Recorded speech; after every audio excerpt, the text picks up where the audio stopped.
శరణికే పిలిచేనయ్యా తిరముగా మనకు సగోపరలోక రాజ్యములు తిరముగా మనకు సగోపరలోక రాజులకు రాజైనాయి మన విభుడు పూజ చేయుటకు రండి పరపారు రండి రండి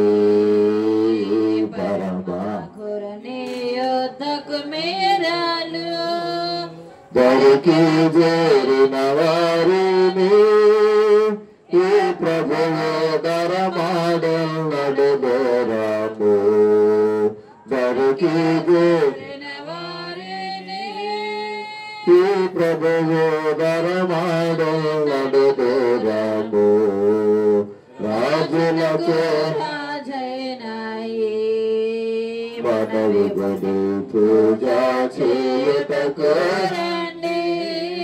తండ్రి యొక్కయు కుమారుని యొక్కయు పరిశుద్ధాత్మ యొక్కయు నామమున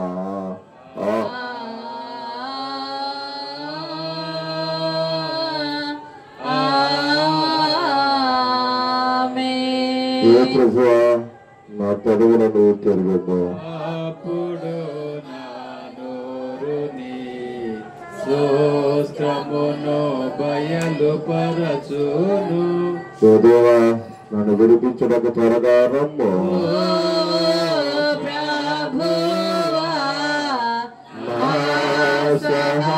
సహాయమునకు తండ్రికిని కుమారునికిని పరిశుద్ధాత్మకును ఆది ఇప్పుడు యుగ యుగములందుండునట్లు మహిమ కలుగుగాక ఆమేన్ ఆమేన్ హల్లెలూయా. మీ దగ్గరున్న పరిశుద్ధ బైబిల్ గ్రంథం తెరచి 120వ సంకీర్తన ఉత్తర ప్రత్యుత్తరాలుగా చదువుకుందాం. మొదటి వచనం ప్రారంభం. నా శ్రమలో నేను యెహోవాకు మొరపెట్టి తిని ఆయన నాకు ఉత్తరమిచ్చును. యెహోవా అబద్ధమాడే పెదవుల నుండి మోసకరమైన నాలుక నుండి నా ప్రాణమును విడిపించును. మోసకరమైన నాలుక ఆయన నీకేమి చెయ్యును? ఎందుకంటే అధికముగా నీకేమి చెయ్యును? తంగేడు నిప్పులతో కూడిన బాణములను బలాఢ్యులు వాడిగల బాణములు నీ మీద వేయును. అయ్యో, నేను మెషకులో పరదేశినై ఉన్నాను, కేదారు గుడారము యొక్క కాపురమున్నాను. కలహప్రియుని యొద్ద నేను చిరకాలము నివసించిన వాడను. అందరు కలిసి నేను కోరుకున్నది సమాధానమే, అయినను నా మాట నోట వచ్చిన తోడనే వారి యుద్ధమునకు సిద్ధమగుదురు. తండ్రికి కుమారునికి పరిశుద్ధాత్మకును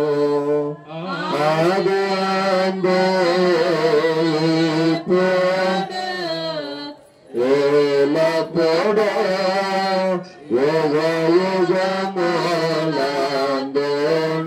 యుగములందుండునట్లు మహిమ కలుగును గాక. ఆమేన్. మత్తయి సువార్త 22వ అధ్యాయము మొదటి 10 వచనాలను ఈరోజు దైవ లేఖనాలుగా పాఠ్యభాగంగా చదువుకుందాం. పరిశుద్ధులైన మత్తయి గారు రాసిన మత్తయి సువార్త 22వ అధ్యాయము మొదటి నుండి 10 వచనాల వరకు ఈ మాటలు చదువుకుందాం. యేసు వారికి ఉత్తరమిచ్చుచు తిరిగి ఉపమాన రీతిగా ఇట్లా నేను పరలోక రాజ్యము తన కుమారునికి పెండ్లి విందు చేసిన యొక్క రాజును పోలి ఉన్నది. ఆ పెండ్లి విందుకు పిలువబడిన వారిని రప్పించుటకు అతడు దాసులను పంపినప్పుడు వారు రానలేకపోయారు. కాగా అతడు ఇదిగో నా విందు సిద్ధపరిచి ఉన్నాను, ఎద్దులను క్రొవ్విన పశువులను వధింపబడినవి, అంతైనా సిద్ధముగా ఉన్నది, పెండ్లి విందుకు రండని పిలువబడిన వారితో చెప్పుడని వేరే దాసులను పంపెను గాని వారు లక్ష్యము చేయక ఒకడు తన పొలమునకును మరి ఒకడు తన వర్తకమునకును వెళ్ళిరి. తక్కిన వారు తన దాసులను పట్టుకుని అవమానపరిచిరి, చంపిరి. కాబట్టి రాజు కోపపడి తన దండ్లను పంపి ఆ నరహంతకులను సంహరించి వారి పట్టణము తగలబెట్టించెను. అప్పుడతడు పెండ్లి విందుకు సిద్ధముగా ఉన్నది గాని పిలువబడిన వారు పాత్రులు కారు కనుక రాజమార్గంలోకి పోయి మీకు కనబడవారినందరినీ పెండ్లి విందుకు పిలువడని తన దాసులతో చెప్పెను. ఆ దాసులు రాజమార్గంలోకి పోయి చెడ్డవారినేమి మంచివారినేమి తమకు కనబడిన వారందరినీ పోగు చేసిరి గనుక విందుకు వచ్చిన వారితో ఆ పెండ్లి సేల నిండెను. మమ్మల్ని కనికరించు. దేవునికి స్తోత్రము కలుగుగాక.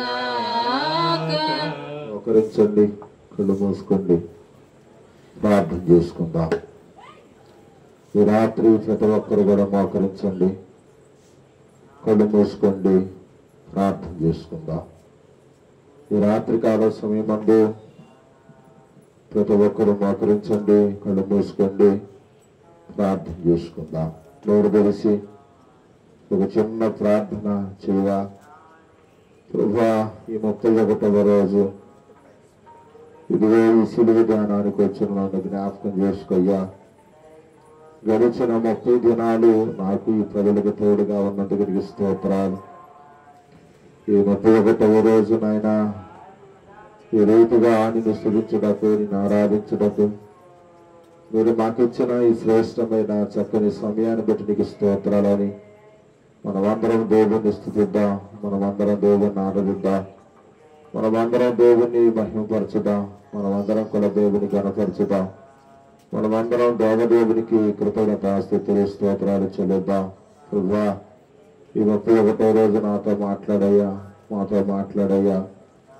మా హృదయాలను తెరవండి అయ్యా, నన్ను మమ్మల్ని బలపరచండి అయ్యా, నన్ను మమ్మల్ని ఆదరించండి అయ్యా, ఆశీర్వదించండి అయ్యా.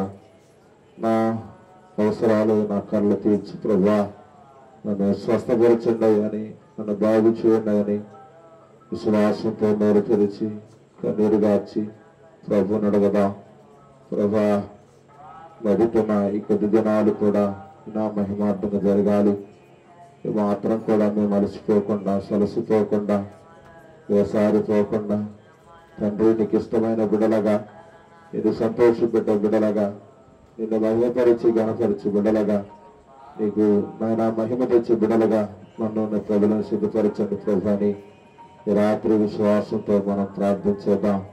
దేవా, నీ కార్యాన్ని చూపించవా, నీ అద్భుతాన్ని జరిగించవా, నీ మహిమను నాకు చూపించవా, నీ చిత్తాన్ని నా ఎడలా జరిగించుకోవా. నీ నామానికి కృతజ్ఞతాస్తులు చెల్లించే వ్యక్తిగా, నిన్ను సంతోషపెట్టే వ్యక్తిగా, నిన్ను మహింపరిచే వ్యక్తిగా నేను మేము ఉండటకు సహాయం చేయండి ప్రభుని. ఈ రాత్రి మనం అందరం కూడా మోకరించి ప్రార్థన చేద్దాం.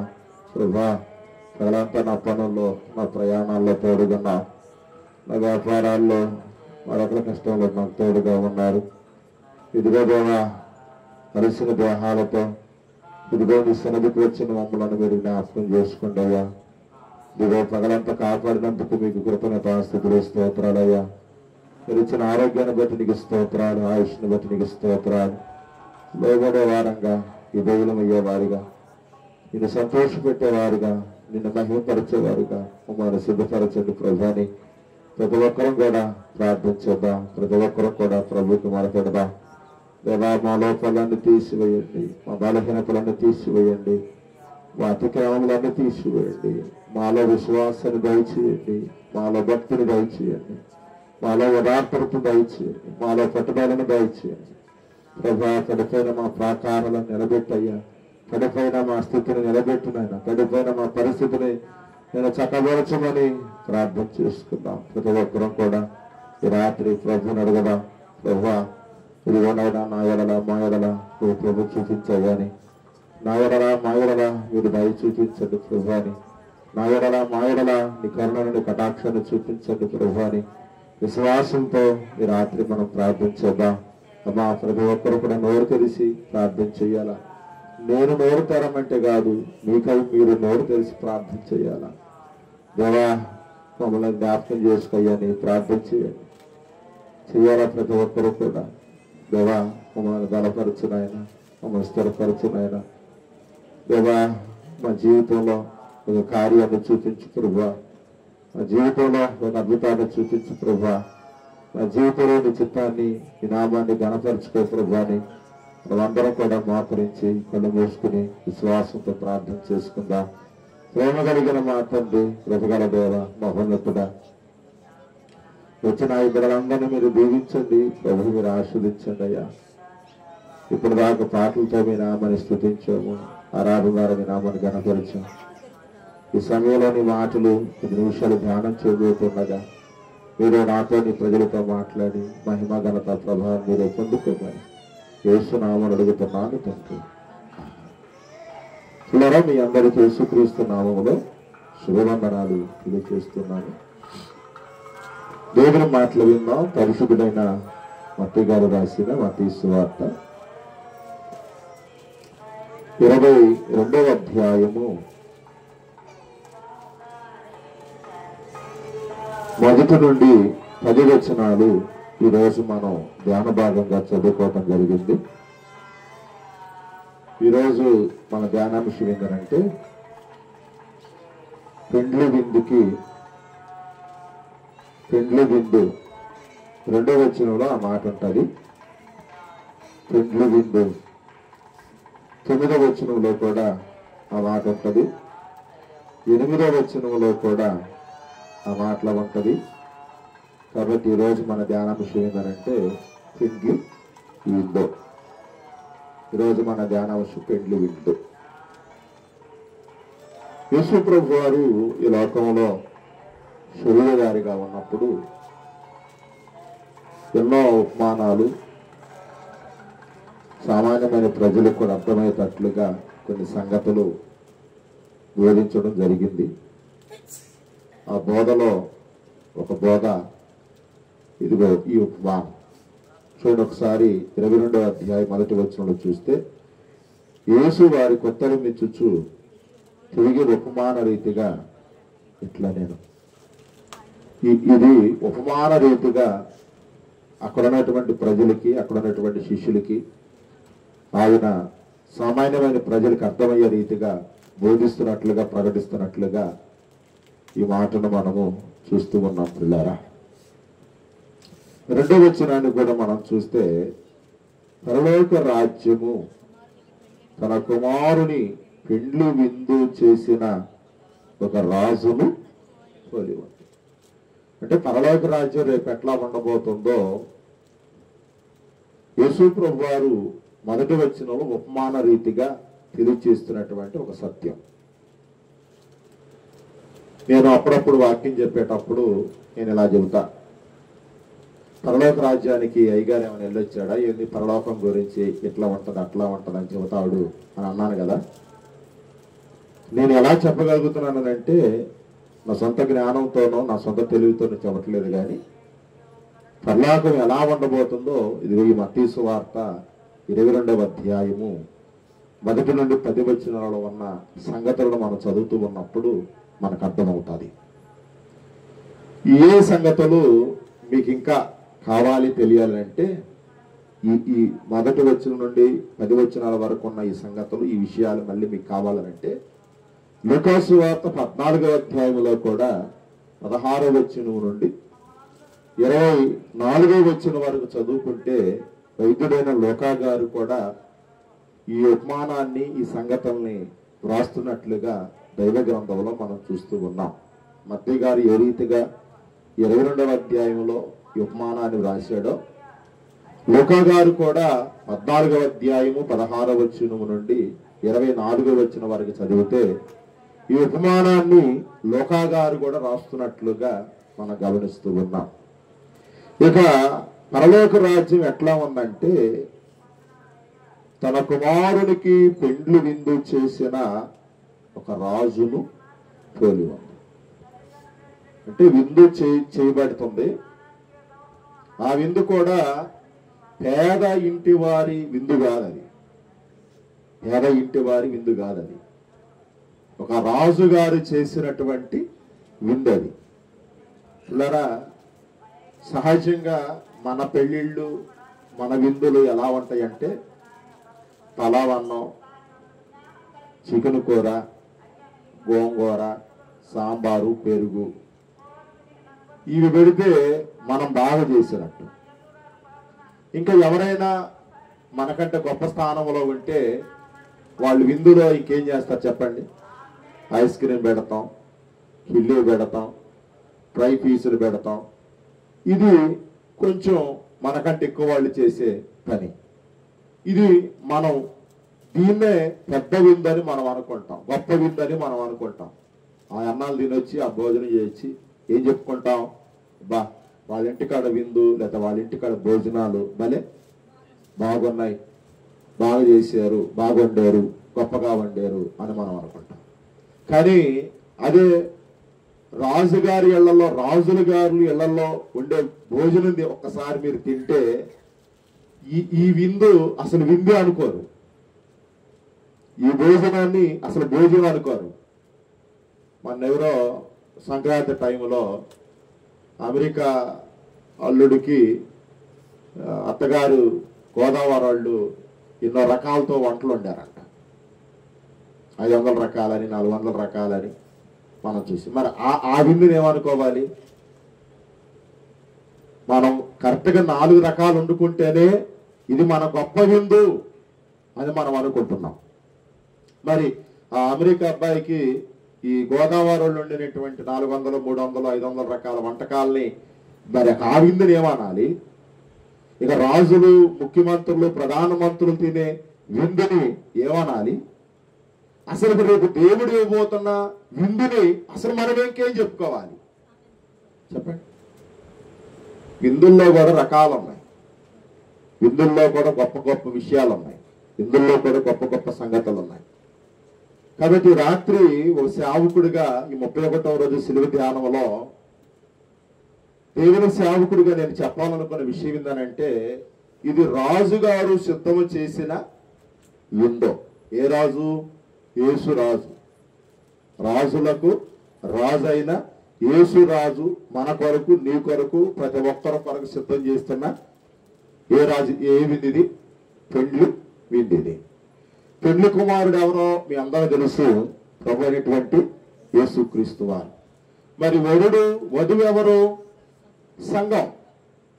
కాబట్టి సంఘమైనటువంటి మనము రేపు వరుడిపోతున్నటువంటి ఆ పెండ్లి విందులో మనం అందరం కూడా ఏం కాబోతున్నాం చెప్పండి?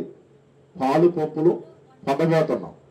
కాబట్టి ఆ పరలోక రాజ్యంలో ఆ వరుడైన యేసురాజు ఇవ్వబోయే ఆ విందులో పాలు పంపులు పొందాలంటే మరి రాజుగారు చెప్పే మాటలు, లేకపోతే యేసు రాజు చెప్పే మాటలు, ఈ వాక్యంలో ఈరోజు నీకు నాకు చెప్పబడుతున్నటువంటి మాటలు నువ్వు తప్పకుండా వినాలి, దాన్ని ఆచరించాలి, దాని ప్రకారం జీవించడానికి, బ్రతకటానికి నువ్వు అహర్నిశలు కృషి చేయాలని ఈ రాత్రి ఒక సేవకుడిగా నేను మీకు గుర్తు చేస్తూ ఉన్నాను. చూద్దాం 3వ వచనం. ఆ పెండ్లి విందుకు పిలువబడిన వారిని రప్పించుటకు అతడు తన దాసులను పంపినప్పుడు వారు పిల్లరా, రాజుగారు యేసురాజు, పెండ్లి విందు రాజు విందును సిద్ధం చేసేసాడు. ఏం చేశాడు చెప్పండి? విందును ఏం చేశాడు చెప్పండి? సిద్ధం చేశాడు. ఆ విందులో పాలు పంపులు కొనటానికి చూడండి తన దాసులను పంపాడు. ఈ దాసులు ఎవరు తెలుసా? దైవజనులే, సేవకులే ఈ దాసులు. గమనించాలి జాగ్రత్తగా. యేసురాజు తన దాసులను పంపించాడు. ఎందుకు? విందు సిద్ధమయ్యింది. ఆ విందులో మీరందరూ ఏం కావాలి? పాలు పంపును పొందాలి. కాబట్టి రండని తన దాసులను తన సేవకులను పంపించాడు. పంపిస్తే వాళ్ళన్నటువంటి మాట ఏందో చూడండి, వారు రానల్లక పోయి. చూడారా, ఈరోజు చాలా మంది శిలువ ధ్యానాల్లో రండి రండి అని మేము చెబుతుంటే లెక్కలేదు. మరి ముఖ్యంగా ఈ 25వ రోజు నుంచో 20వ రోజు నుంచో జనాలు బాగా తగ్గిపోయారు. సరే, ఎందుకు తగ్గిపోయారో నేను ప్రశ్నించలేదు, కానీ ఒకవేళ నేను ప్రశ్నిస్తే వాళ్ళ నోటి నుండి వచ్చే ఫస్ట్ మాట ఏంటంటే పనికి వెళ్తున్నామయ్యా, పనికి వెళ్తున్నామయ్యా. నేను అంటాను, ఈ రాత్రి మనకు పని ఎంత ప్రాముఖ్యమో దేవుని సన్నిధి కూడా అంతే. ఇది మీరు మర్చిపోతే ఎట్లా? నువ్వు ఎక్కడున్నా, నువ్వేం చేస్తున్నా, నీ ఆలోచన అంతా, నీ మనసు అంతా ఏమై ఉండాలో తెలుసా? ఈరోజు సాయంత్రం 7:30కు ఏముందని శిలువ ధ్యాన కూడిక ఉంది అని నువ్వు గుర్తించాలి. కానీ పనిని నిర్లక్ష్యం చేయట్లేదు, కానీ శిలువ ధ్యానాన్ని నువ్వేం చేస్తున్నావు? నిర్లక్ష్యం చేస్తున్నావు. వీళ్ళు 3వ వచనంలో యేసురాజు, ఆ పెండ్లి విందు రాజు తన దాసులను పంపిస్తే వాళ్ళన్న మాట ఏంది? 3వ వచనంలో రానల్లక పోయిరి. 4వ వచనం చదువుదాం రండి. 4వ వచనాన్ని చదువుదాం రండి. కాగా అతడు, ఇదిగో నా విందు సిద్ధపరచబడి ఉన్నది, ఎద్దులను క్రొవ్విన పశువులను వధింపబడి ఉన్నవి, అంతయు సిద్ధముగా ఉన్నది, పెళ్లి విందుకు రండని పిలువబడిన వారితో చెప్పుడని వేరే దాసులను, ఫస్ట్ ఒక దాసులు పంపించాడు, వాళ్ళు రాలన్నపోయారు. ఇప్పుడు 4వ వచనంలో మరికొంత వేరే దాసులను సిద్ధం చేసి పంపిస్తున్నాడు. ఏమని చెబుతున్నారు తెలుసా? వాళ్ళు వెళ్ళి, ఇదిగో నా విందు సిద్ధపరచబడి ఉన్నాను, ఎద్దులను క్రొవ్విన పశువులను వధించబడి ఉన్నది. ఆ విందంతా కూడా ఏమైంది చెప్పండి? సిద్ధముగా ఉంది. సిద్ధముగా లేకుండా నిన్ను విందుకు రామంటల్లా, సిద్ధము చేసే ప్రిపేర్ చేసే నిన్ను ఎక్కడికి రమ్మంటున్నాడు? విందుకి రమ్మంటున్నారు. సపోజ్ మనందరూ తెలుసు, మనము ఎవరైనా వస్తున్నారని ఫోన్ చేస్తే అన్ని సిద్ధం చేసుకుంటాం, కానీ వంట తయారు చెయ్యం. ఎప్పుడు తయారు చేస్తాం చెప్పండి? వాళ్ళు ఎవరు వచ్చేవాళ్ళు చూసి, ఎంతమంది వచ్చారో చూసి, అంతమందికి మన ఇంట్లో వాళ్ళకి, మన అనుకునే వాళ్ళకి మొత్తం ఒక 20 మందో 30 మంది అయితే అప్పుడు మనం ఏం చేస్తాం? ప్రిపేర్ చేస్తాం. ఆ వచ్చిన వాళ్ళు అంటారు, మరి మేము వస్తున్నామని చెప్పాం కదా, మీరు ముందు ఆలస్యం లేకుండా ఏం చేయొచ్చు, సిద్ధం చేయొచ్చు కదా అని అంటే, అప్పుడు మనం చెప్పే మాట ఏంది? మీరు ఎంతమంది వస్తున్నారో మాకు ఎట్లాగా తెలిసేది అని మనం చెప్పే సాకులు పిల్లారా. కానీ రేపు పరలోకంలో నీవు ఈ సాకు చెప్పటానికి లేదు. రేపు పరలోకంలో నేను ఈ సాకులు చెప్పటానికి లేదు.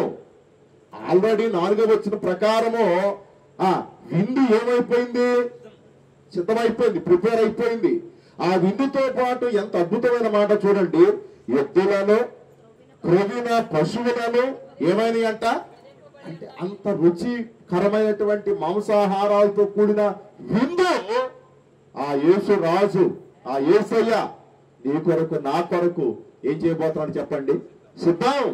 ఒక మాట విందుని గురించి మనం చూస్తే సామెతల గ్రంథము 9వ అధ్యాయము 2వ వాక్యాన్ని చదివితే అక్కడ విందుని గురించి జ్ఞాని అయిన సొలొమోను చాలా శ్రేష్టంగా వ్రాసి పలుకుతున్నాడు. చూడండి ఒకసారి. సామెతల గ్రంథము 9వ అధ్యాయము 2వ వచనం, పశువులను వధించి ద్రాక్షారసమును కలిపి ఉన్నది, భోజన పదార్థాలన్నీ కూడా సిద్ధపరచబడి ఉంది. ఇక్కడ ఏమన్నా 4వ వచనంలో ద్రాక్షారసం అనే మాట లేదు. ఎక్కడ? మత్తయి సువార్త 22వ అధ్యాయము 4వ వచనంలో అన్ని సిద్ధం చేయబడ్డాయి. మాంసము, క్రొవ్విన పశువులు అన్ని కూడా వధించి వంటంతా కూడా ఏమైందంట, సిద్ధం చేయబడి ఉంది. కానీ 9వ అధ్యాయము సామెతల గ్రంథం 2వ వచనంలో జ్ఞాని అయిన సొలొమోను ఆ విందులో మరొక దాన్ని యాడ్ చేసి చెబుతున్నాడు. ఏమని? ద్రాక్షారసము కూడా సిద్ధం. పిల్లరా, మన విందులో నేను చెప్పినట్లుగా మాంసం, భోజనం, పలావు, చికెన్, ఈ గోంగూర, సాంబార్ ఇవి చేస్తాం. యూదుల భోజనాల్లో ఏమంటుందో తెలుసా? మనకు నీళ్లు ఉన్నట్లుగానే వాళ్ళు ముందుగా ఒక గ్లాసు ఏం తీసుకుంటారో తెలుసా? ద్రాక్షారసం. ఒక గ్లాసు ఏం తీసుకుంటారు చెప్పండి? ద్రాక్షారసం. ఒకవేళ వాళ్ళ విందులో ఆ ద్రాక్షారసం ఒక గ్లాసు తాగకపోతే అది ఆ విందు వాళ్ళకి ఫిల్ఫిల్ అవ్వదు, కంప్లీట్ అవ్వదు. అంటే అదేదో ఒక కొరతగా ఉండేది. నాకు తెలిసిన ఒక పాస్టర్ గారు ఉండేవాడు, గతంలో కూడా చెప్పా. ఎంత కూర భోజనం తిన్నా చివరాఖరికి మారన్నం తినాలంట. మారన్నం అంటే పెరుగన్నమో మజ్జిగన్నమో తాగాలని. ఇప్పుడు ఎవరండి పెరుగన్నం తినేవాళ్ళు? ఇప్పుడు ఎవరండి మజ్జిగన్నం తాగేవాళ్ళు చెప్పండి? మజ్జిగన్నం తినాలంటే మనందరికీ గొంతు పట్టేసినట్టుగా ఉంటుంది కదా. మజ్జిగ ఏదో వేడి చేసినప్పుడు కాస్త కూస్త తాగతనమే తప్ప డైలీ మారన్నం, మజ్జిగన్నం తినగలిగే వాళ్ళు ఎవరండి?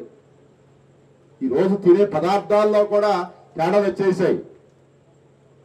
తినే ఆహారంలో కూడా కలుమిషాలు వచ్చేసాయి. కానీ యూదుల విందులో ఏముండాలి? క్రొవ్విన మాంసమే కాదు, క్రొవ్విన దూడలే కాదు, విందే కాదు, దానితో పాటు ఏముండాలి? ద్రాక్షారసం. రేపు యేసు ప్రభు వారు ఈ రాజులు చేసినవి, యూదులు చేసినవి, ఈనాడు ప్రధానమంత్రులు, ముఖ్యమంత్రులు చేసినవి, ధనవంతులు చేసినవి, పేదవాళ్ళు చేసినవి, ఈ విందులన్నీ రేపు దేవుడు మన కొరకు సిద్ధం చేయబోతున్నాడు. ఇది మీరు గుర్తించండి, ఇది మీరు గమనించండి. అందుకని 4వ వచనంలో ఉంది, వేరే దాసులను పంపిన గానీ 5వ వచనం వారు లక్ష్యము చేయక. 4వ వచనంలో ఏం చూసాము? 3వ వచనంలో ఏం చూసాము? తన దాసులను పంపిస్తే వారు ఏం చేశారంట? రానల్లక పోయి. ఇప్పుడు 5వ వచనంలో ఏం చూసాం? వేరే దాసులు 4వ వచనంలో పంపిస్తే వారు లక్ష్యము. వేరే దాసులు పంపించినా కూడా లక్ష్యం చేయరా? ఇంకా చదువునా? లక్ష్యము చేయక ఒకడు తన పొలమునకును మరి ఒకడు తన వర్తకునకును. ఒకడు ఎక్కడికి వెళ్ళారంట? పొలం. మరొకడు వ్యాపారం. వ్యాపారం వ్యాపారం నీ విందుకు వస్తే, నీ విందులో పాలు పుంపులు పోతే మరి నేను పొలం ఎప్పుడు వెళ్ళాలి?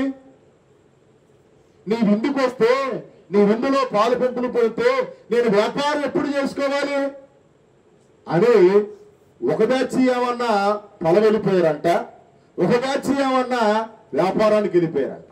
ఇప్పుడు 6వ వచనంలోకి వద్దాం రండి. 6వ వచనంలోనికి వద్దాం రండి. 6వ వచనంలోనికి వద్దాం రండి. తక్కిన వారును తన దాసులను పట్టుకొని మిగిలిన కొంతమంది ఏం చేశారంటే 3వ దాసులను పంపించినప్పుడు వారిని ఏం చేశారంట? అవమానపరిచి. పిల్లరా, మనం గత దినాల్లో చూసాం, గత నెలలో చూసాం, ప్రగడాల ప్రవీణ్ గారి కేవలం దేవుని వాక్యం చెబుతున్నాడని. ఆయన మీద ఏం కోపం, ఏం ఈర్ష్య ఉంది? లేదా వాళ్ళ పిల్లల్ని ఈయన పిల్లల్ని ఆయన చేసుకున్నారా ఈర్ష్యలు పెంచుకోవడానికి? కేవలం సువార్త చెబుతున్నాడనే చంపేసేసారు. మీకు తెలుసో లేదో, ఖమ్మం జిల్లాలో అజయ్ బాబు పాస్టర్ గారు ఆయన కూడా తీసుకెళ్లి జైలు వేసేసారు. మీకు తెలుసో లేదో, అమెరికాలో ఒక పాస్టర్ గారు నిన్న సువార్త చెబుతున్నాడని ఆయన కూడా తీసుకెళ్లి అమెరికాలో కూడా ఆయన కూడా చంపేసేసారు. మనకు తెలియదు. మనం ఏమనుకుంటున్నామనంటే పాస్టర్ గారు ఉన్నాడు, వాక్యం చెబుతున్నాడు, పాస్టర్ గారు ఉన్నాడు, వాక్యం వింటున్నాం అని మనం అనుకుంటున్నాం. కానీ ఒక పక్క సేవకుల మీద, దేవుని దాసుల మీద, దేవుని ప్రతినిధుల మీద ఎంత భయంకరమైన దాడులో తెలుసా? సేవకుల మీద గుంటలు తీయటం, సేవకుల్ని తప్పుగా అపార్థాలు చేసుకోవటం, సేవకుల్ని విమర్శించడం, సేవకుల మీద నిందలు మోపటం, సేవకుల మీద అబంధాలు వేయటం, అవసరమైతే సేవకుల్ని హింసించడం, ఇవన్నీ మనం చూస్తున్నాం. ఇవన్నీ ఎక్కడి నుంచి వస్తున్నాయి? ఆ రోజు యేసురాజు మనకు చెప్పిన మాటలే ఈ అక్షరాలు ఏమవుతున్నాయి చెప్పండి? నెరవేరుతున్నాయి. 3 దాసులను పంపించారు యేసురాజు ఎందుకు రమ్మని. కానీ వాళ్ళు ఏం చేశారు? ఫస్ట్ వాళ్ళు రానల్లక పోయారు. వేరే దాసులను పంపిస్తే ఏం చేశారు? వారిని లక్ష్యము చేయాల. 3వ దాసులను పంపిస్తే ఏం జరిగింది చూడండి. వారిని పట్టుకొని అవమానపరిచిరి, చంపిరే. ఎంత ఘోరం అండి! మీరు ఇష్టమంటే విందుకు రండి, ఇష్టమంటే విందులో పాలు పంపులు పొందండి, ఇష్టమంటే దేవుని సన్నిధికి రండి, ఇష్టముంటే దేవుని ఆరాధించండి, ఇష్టముంటే దేవుని స్తుతించండి, ఇష్టముంటే దేవుని గణపరచండి, ఇష్టముంటే దేవుని మహిమపరచండి, ఇష్టముంటే బాప్తిసం తీసుకోండి, ఇష్టముంటే ఆయన శరీరం తినండి, ఆయన రక్తం త్రాగండి. అంతే తప్ప దాసులను అవమానపరచడం అంటే, దాసులను తృణీకరించడం అంటే, దాసులను చంపడం అంటే అదొక చిన్న విషయం అనుకుంటున్నారా? చాలా మంది అనుకుంటారు ఇక్కడ కూర్చున్న వాళ్ళు, నేను పాస్టర్ గారిని ఏమనను. నువ్వు అనవు, కానీ దగ్గరుండి అనిపిస్తావు. నువ్వు దగ్గరుండి అనిపిస్తావు, నువ్వు అనవు. నీ ఇంట్లో వాళ్ళే అనేది. అంటే సేవకుడు అంటే అంత చులకన, దైవజనుడు అంటే అంత తేలిక. ఒక మాటలో చెప్పాలంటే యేసు ప్రభు వారు ఏ రీతిగా అవమానాలు పొందాడో, యేసు ప్రభు వారు ఏ రీతిగా బాధలు పొందాడో, యేసు ప్రభు వారు ఏ రీతిగా కష్ట నష్టాలు ఎదుర్కొన్నాడో, ఈరోజు సేవకులు కూడా అంతకంటే ఘోరంగా అవమానాలు, శ్రమలు, బాధలు, ఇరుకులు ఎదుర్కొంటున్నారు. చాలా మంది ఏమనుకుంటారంటే పాస్టర్ గారికి ఏమండి, చక్కగా తింటున్నాడు, ఉంటున్నాడు, పని చేసుకుంటున్నాడు. కానీ మీకు తెలుసో లేదో, సేవకుడి దగ్గరికి వచ్చే ఆ 100 మంది, ఆ 50 మంది విశ్వాసుల్ని సంతోషపరచడం అంటే అంత అంత అంత అంత చిన్న ఈజీ ప్రాసెస్ అనుకుంటారా? మీలో ఎవరైనా వచ్చి ఇక్కడ నిలబడి ప్రార్థన చేయనంటే నేను కాదు, మేం కాదు అని అంటారు. మీలో ఎవరైనా వచ్చి ఇక్కడ నిలబడి ఒక 10 నిమిషాలు వాక్యం చెప్పండి అని అంటే మేం కాదు, మా వల్ల కాదు అని అంటారు. మరి చెప్పిన ఆయన్ని ఏం చేస్తున్నారు? విమర్శిస్తున్నారు. చెప్పిన ఆయన ఏం చేస్తున్నారు? దూషిస్తున్నారు. చెప్పిన ఆయన ఏం చేస్తున్నారు? దగ్గరుండి ఇబ్బంది పెడుతున్నారు. ఎంతవరకు నాయన? అందుకని ఇక్కడ జరిగిన మాట మీరు జ్ఞాపకం చేసుకోండి. అప్పుడు జరిగినటువంటి మాట ఏందనంటే 9వ వచనం, 8వ వచనం, 7వ వచనం, 7. కాబట్టి రాజు కోపపడి ఎవరి మీద? ఎవరైతే విందుకు సిద్ధంగా ఉన్నారో, రానున్నారో, ఎవరైతే తన దాసుల మీద ఇబ్బంది పెట్టారో, యేసు ప్రభు వారు, యేసురాజు వాళ్ళ మీద కోపపడి తన దండ్లను పంపి ఆ నరహంతకులను సంహరించి వారి పట్టణమును తగలబెట్టించెను. అప్పుడు అతడు పెళ్లి విందు సిద్ధముగా ఉన్నది గాని పిలబడిన వారు పాత్రులు కారు గనక రాజమార్గములకు పోయి మీకు కనబడిన వారందరినీ విందుకు, పెళ్లి విందుకు పిలువడని తన దాసులకు చెప్పాను. 10వ వచనం, ఆ దాసుడు రాజమార్గమున పోయి చెడ్డవారినేమి మంచి వారినేమి తనకు కనబడిన వారిని అందరినీ పోగు చేసి కనుక విందుకు వచ్చిన వారిలో ఆ పెండ్లిశాల అంటే పరలోక రాజ్యము ఏమైపోయింది? పరలోక రాజ్యం నీకివ్వాల్సిన ఆ పరలోక రాజ్యం, నువ్వు ఆ విందులో పాలు పంపులు పొందాల్సిన వ్యక్తివి, నీవు ఆ విందులో సంతోషించాల్సిన వ్యక్తివి, నీవు ఆ విందులో ఆర్భటించాల్సిన వ్యక్తివి. కానీ నీవు తన దాసుల పక్షంగా చేసిన అవిధేయతలను బట్టి, తన దాసుల పక్షంగా చేసిన అక్రమాన్ని బట్టి నువ్వు నెట్టివేయబడ్డావు. వేరే రాజమార్గానికి పోయి అక్కడ ఉన్నటువంటి వారందరూ తీసుకొచ్చినప్పుడు ఆ పెండ్లి విందంతా కూడా ఏమైపోయిందంట? నిండిపోయింది. కాబట్టి రాత్రికాల సమయంలో దేవుడు నీకు ఇచ్చిన రక్షణ, దేవుడు నీకు ఇచ్చిన విశ్వాసం, దేవుడు నీకు ఇచ్చిన బాప్తిసం, దేవుడు నీకు ఇచ్చిన ఆత్మీయ జీవితం, దేవుడు నీకు ఇచ్చిన తల్లి సంఘం, స్థానిక సంఘం ఎన్నడూ ఎప్పుడు ఎట్టి పరిస్థితుల్లో మేరటానికి వీల్లేదు. నువ్వు మీరినావా అనంటే సేవకుడిని ఇబ్బంది పెట్టినట్టే. నువ్వు మీరావా అని అంటే దేవుణ్ణి ఇబ్బంది పెట్టినట్టే. కాబట్టి దేవుని మాటలు విన్నా నీవు వాక్యానుసారంగా జీవించాలని తెలియజేస్తూ రేపు జరగబోతున్న ఆ పెండ్లు విందుగా పాలిభాగస్తులు కావాలని తెలియజేస్తూ ఈ మాటలు నేను ముగిస్తూ ఉన్నాను. దేవుడు కొద్ది మాటలు దీవించి ప్రభు ఆస్వాదించును గాక. ఆమేన్, ఆమేన్. సమస్త జ్ఞానానికి మించిన దేవుని సమాధానం యేసుక్రీస్తు వల్ల మీ హృదయాలకు తలంపులకి కాపులు ఉండుగాక. ఆమేన్. నక్కలకు బొరియాలుండే నాకాశ పక్షులకు గోలుండేనో, నక్కలకు బొరియాలుండే నాకాశ పక్షులకు గోలుండెను. ఒకంత స్థలమైనను మన విగునికే కాడా, లేకుండెను. ఒకంత స్థలమైనను మన విగునికే కాడా, లేకుండెను. ఓ రాజులకు రాజైనాయి మన విగుని పూజ చేయుటకు రండి. అపహాసములు చేయొచ్చు నాయన, నయనము పైన మయ్యొచ్చు. అపహాసములు చేయొచ్చు నాయన, నయనము పైన మయ్యొచ్చు. కృపమాలిన సైనికు లంగారు నెపమోలించగొట్టిరి,